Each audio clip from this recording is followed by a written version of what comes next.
Hey, what's happening, everybody? The Google Pixel 8 is here. Now, before I unbox it, I wanted to talk about a couple of things.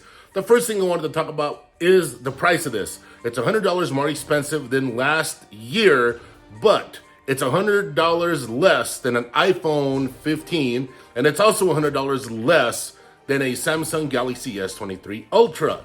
Now, I don't think it's that expensive of a phone considering what you are getting. This thing is an artificial intelligence monster.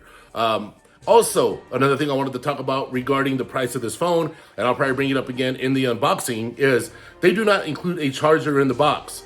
I think that's a bad deal. Look, chargers are not big. Chargers can be small. Like, for example, the Anker chargers would easily fit in this box. It wouldn't be a big deal. It wouldn't cause extra space. It wouldn't make the box bigger.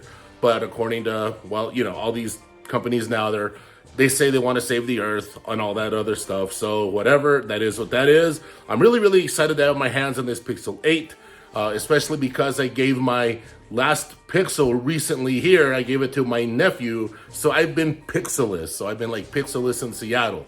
But anyway, I digress. So I'm looking forward to getting this underway. I just wanted to drop this video real quick. And by the way, real quick. I got a lot of people, they're always hitting me up. They're like, hey, I want to join Team Pixel. How do I join? It's like, well, there's two things you can do, I guess. So number one, you go on Twitter and you're always posting your photos, or you're networking with, with the powers that be in the Team Pixel world. And then they anoint you, they dub you like a little knight, right? Now, this joke, there's no ceremony. Or you just go and buy the phone, and guess what? Welcome to Team Pixel. It's as simple as that. But anyway, get ready for I plan to make a lot of videos about this device. I'm excited about it. The excitement is, especially for today, the excitement has been building all day. It's been a rough one. But you know what? Hey, all right, everyone. I'll see you all here in a little while. Bye.